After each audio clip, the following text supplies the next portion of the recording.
Je je suis comme partie dans une phrase sans savoir pourquoi. J'ai vraiment éprouvé le principe de dérive moi-même, je crois.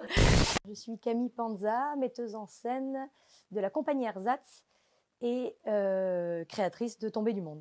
Je suis Gwen Bérou et je suis comédienne sur Tombée du monde. C'est le deuxième spectacle que je fais avec la compagnie Ersatz. C'est parti du parcours de vie d'un explorateur polaire qui s'appelle Fridtjof Nansen, et on s'est fortement inspiré en fait de son carnet de bord vers le pôle.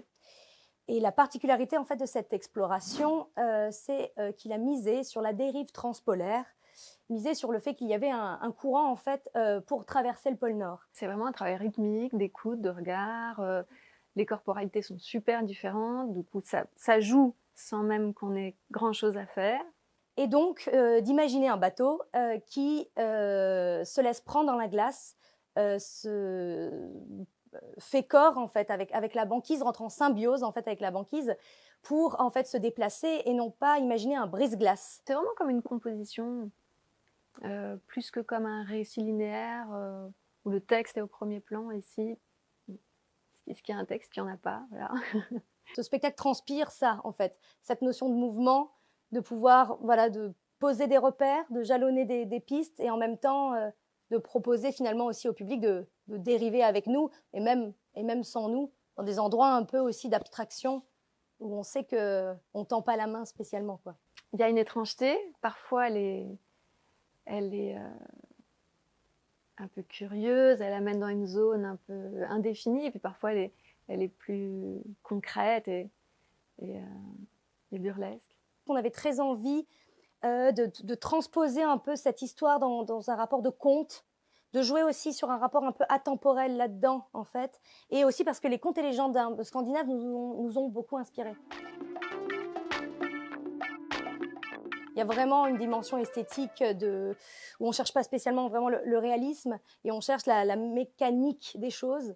Pour donner aussi un exemple, par exemple, on a eu l'occasion aussi avec l'équipe de partir en Norvège, de mener un peu notre petite enquête. Et on a eu l'occasion de voir une aurore boréale. C'était vraiment celle qui démarrait, on va dire. Et j'ai été un petit peu frappée par l'impression, en fait, pas du vert et de quelque chose qui était de l'ordre de super rapide et lent à la fois.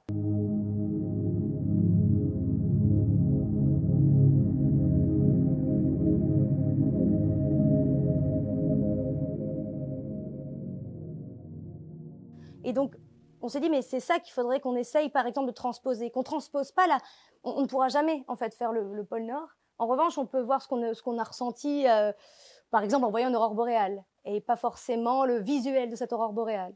Et c'est vrai que la lumière, le son et voilà, toute notre technicité permettent de transposer, en fait, les gens au pôle Nord. Et puis il y a aussi les acteurs et les actrices qui rentrent en fait aussi vraiment dans ce paysage. J'aime bien parler un peu de paysage personnage et de personnage paysage, voilà, pour essayer d'amener les gens sur le toit du monde.